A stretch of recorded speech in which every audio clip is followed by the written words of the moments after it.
que consistía en que si se necesitaba agua, se traía.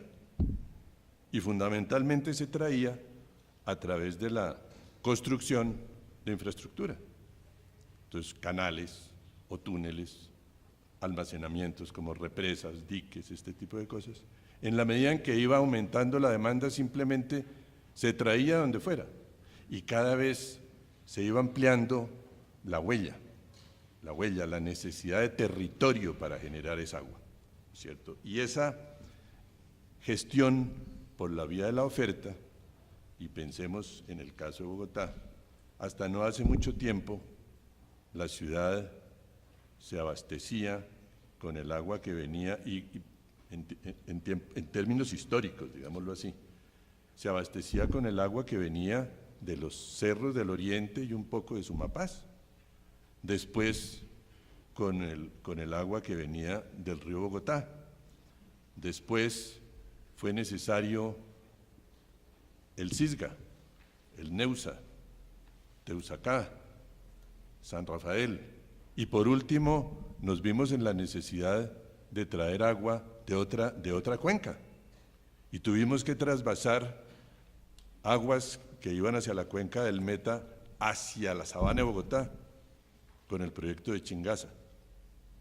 Es decir, la huella del agua ha crecido muchísimo en Bogotá y naturalmente eso tiene un límite. Y ahí vino otra forma de gestión, que fue no ya la gestión por la vía de la oferta, sino la gestión por la vía de la demanda. Y la propuesta fue: vamos a racionalizar la demanda a través del uso de instrumentos económicos, de señales económicas que modifiquen el comportamiento de los usuarios. Y fue entonces cuando se logró, por ejemplo, aquí en Bogotá, que es una cuestión realmente muy interesante, cuando se presentó que ustedes recordarán, la amenaza de que nos quedáramos sin agua porque se iban a derrumbar los túneles de Chingaza cuando Antanas Mockus era alcalde de Bogotá, se presentó un cambio en la manera como se gestionaba el agua.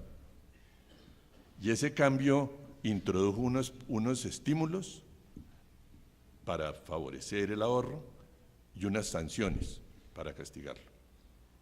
Y eso nos llevó, una cosa muy interesante, a que el consumo per cápita de Bogotá, que antes de ese problema estaba alrededor de los 200 litros por persona al día, bajara a 130. Y eso naturalmente tuvo unas implicaciones económicas gigantescas, porque la necesidad de invertir en el desarrollo de nuevos y costosísimos proyectos para ampliar Chingaza, para traer agua de Sumapaz, para satisfacer esa demanda, se desplazó en el tiempo al bajar el consumo. Entonces, eso mostró cómo era posible, a través de una gestión por la vía de la demanda, racionalizar el consumo del agua y disminuir, en este caso, el consumo per cápita en la ciudad de Bogotá. Y eso ha pasado en muchas partes del mundo. Sin embargo, eso no fue suficiente. Y no fue suficiente porque frente a la situación de escasez global del agua, nosotros aquí en Colombia tenemos una ventaja gigantesca que desconocemos. Es que somos muy ricos en agua. Y desconocemos que el agua tiene un potencial de desarrollo, tal vez en la única forma en que lo usamos con claridad es en la generación hidroeléctrica. Y lo vemos más bien es como un problema, como una causa de inundaciones, de destrucción de infraestructura, de muertes. No tenemos clara la manera de aprovechar esa agua en beneficio de la sociedad. Pero decía, no es, repito, el caso de Colombia, en el mundo, frente a la presión sobre el agua, y aquí quiero hacer una precisión muy importante, no es solamente en cantidad, sino es también en la calidad del agua. La manera como al usarla, la contaminamos y la volvemos inutilizable por los demás. Cosa que es evidente aquí en el caso del Río Bogotá. Ustedes saben cómo es el Río Bogotá, no voy a extenderme sobre ese tema, pero en la medida en que va avanzando hacia su desembocadura en el río Magdalena, pues es un río que cada vez está más lejos de ser utilizado dentro de las condiciones que establece la ley para efectos de que sea sano para el consumo y para los diferentes usos, para la agricultura. Aquí nosotros en Bogotá comemos lechugas regadas con agua de Río Bogotá. ¿Qué pasará con eso? Imagínense. Pero bueno, se entró en una tercera etapa. Frente a esa escasez de agua y al conflicto entre los diferentes usos y el conflicto entre los intereses de los diferentes usuarios, fue necesario entrar en lo que se denominó la gestión integrada del recurso hídrico, la gestión integrada del agua, que se basó en la idea de que había que llegar a unos acuerdos, había que llegar a unos consensos entre los diferentes interesados, entre los diferentes actores, entre los diferentes usuarios, para repartir el uso del agua, teniendo en cuenta, eso sí, como lo establece la ley, que hay unas prioridades en el uso, siendo la primera la satisfacción del consumo humano. Esa gestión integrada del recurso hídrico entonces dejó de ser, como lo mencioné anteriormente, una gestión lineal, que era como la que estaba basada en la gestión de la oferta, a convertirse en una forma de gestión mucho más compleja, en una forma de gestión integral y en una forma de gestión sistémica y proactiva. Tenía que prever cuál iba a ser el consumo del agua.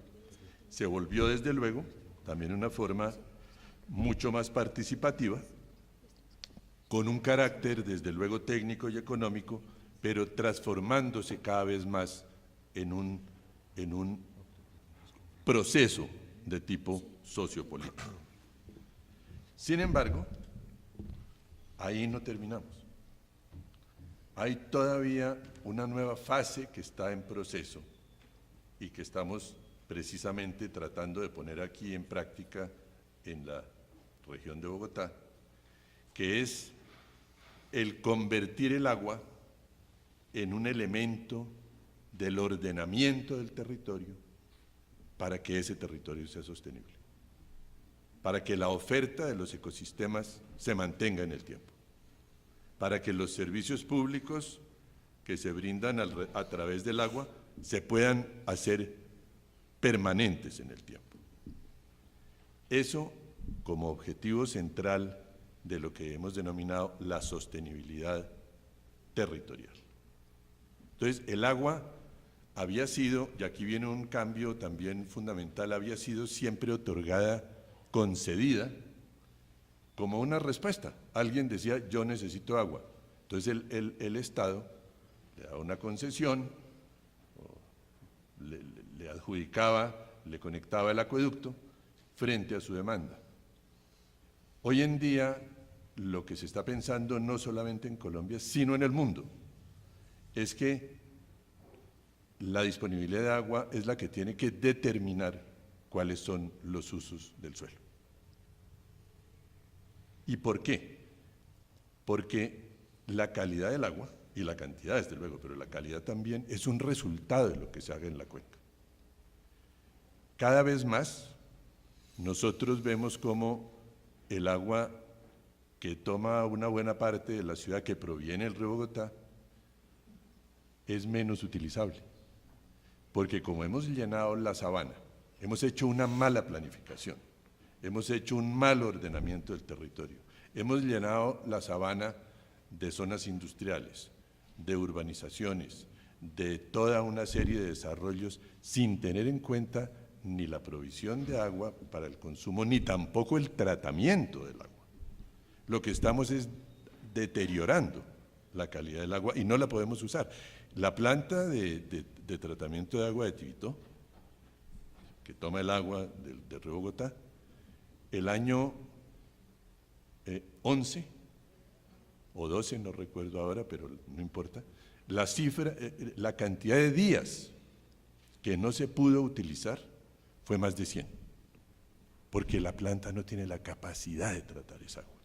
Y eso es por el mal uso del suelo, por la agricultura que no se controla, por el uso de abonos, por el uso de insecticidas, por el uso de plaguicidas, que finalmente van a parar al río. Todo eso nos afecta la prestación del servicio y el costo, desde luego, del servicio público del agua. Y esa forma de gestión, que le hemos puesto un nombre, el doctor Berilla lo conoce y el doctor Marino también, la hemos llamado la GIAT, que es la gestión integrada del agua y del territorio. Tiene un carácter complejo, tiene un carácter integrador y es proactiva, y ahora voy a explicar qué significa esto de proactiva. Articula a los actores, a las instituciones, y tiene un carácter político, técnico, económico y participativo, es decir, es inter y transdisciplinaria. Es mucho más compleja, es mucho más compleja.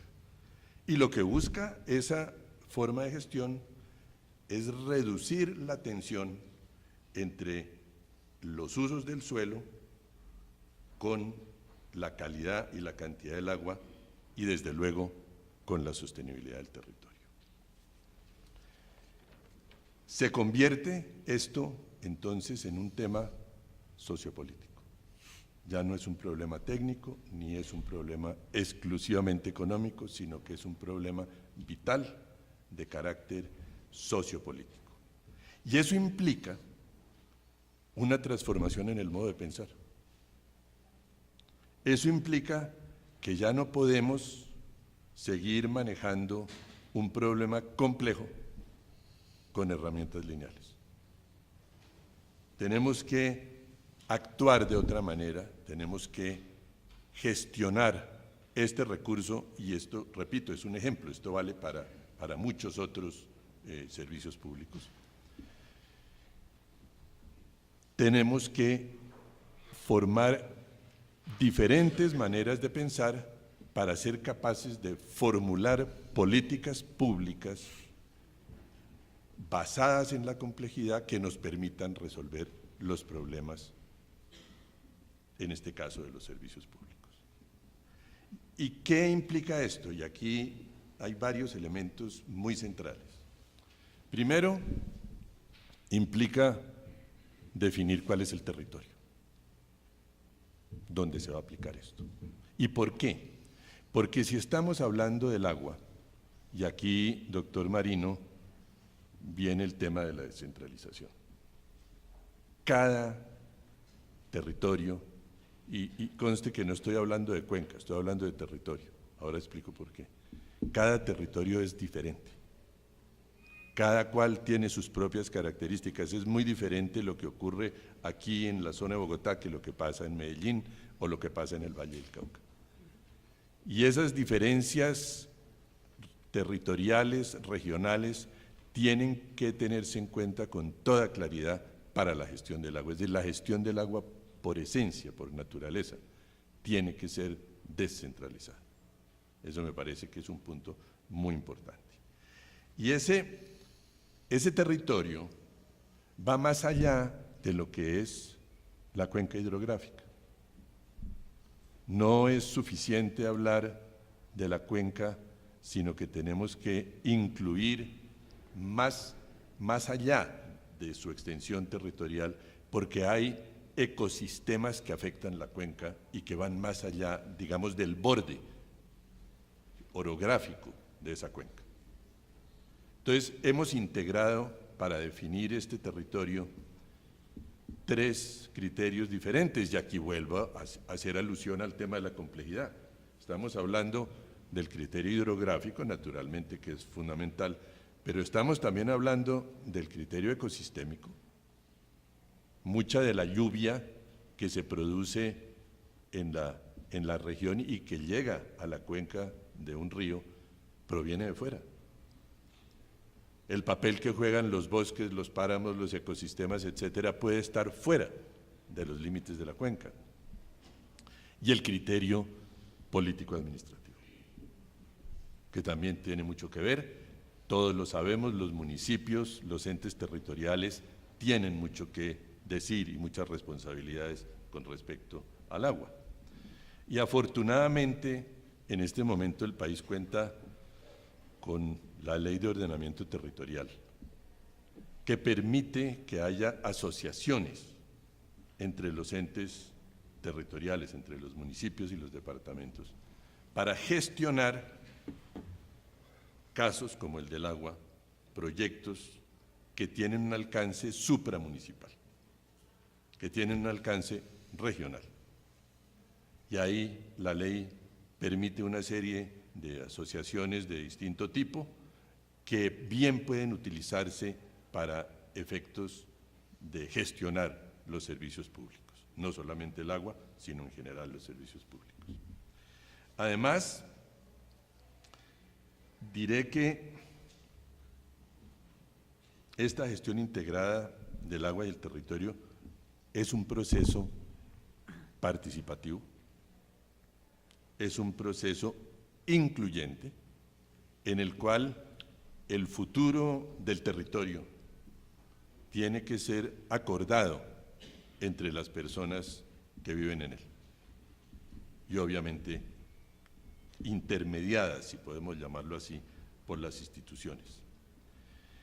Y creo también que es esencial señalar que es un proceso que está basado en el conocimiento y en la información, y en una forma de conocimiento diferente, porque, y esto es bien interesante, no se trata de aprender más cosas, no se trata de eso, no se trata de que la enciclopedia aumente, sino de pensar de otra manera, de utilizar la información para pensarla de otra manera y también para compartirla.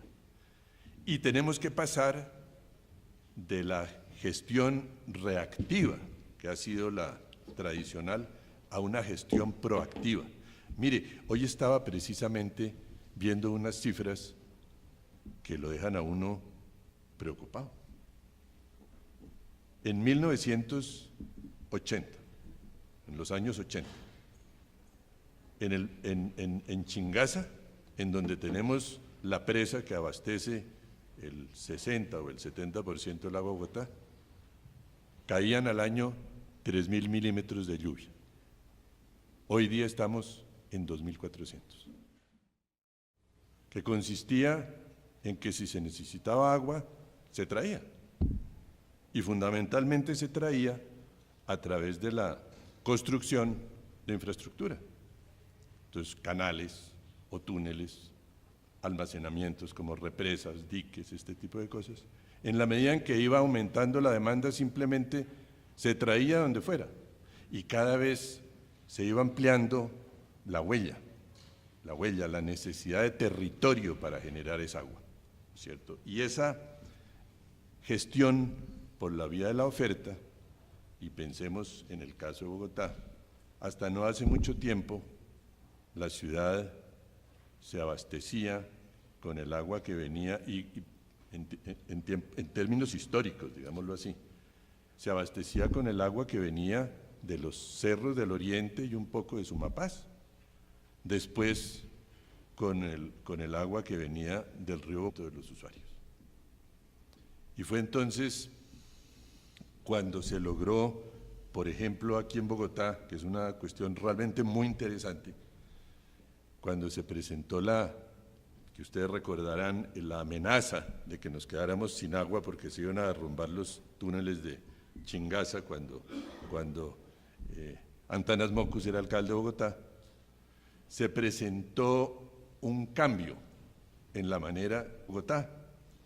Después fue necesario el Cisga, el Neusa, Teusacá, San Rafael, y por último nos vimos en la necesidad de traer agua de otra cuenca, y tuvimos que trasvasar aguas que iban hacia la cuenca del Meta hacia la sabana de Bogotá, con el proyecto de Chingaza.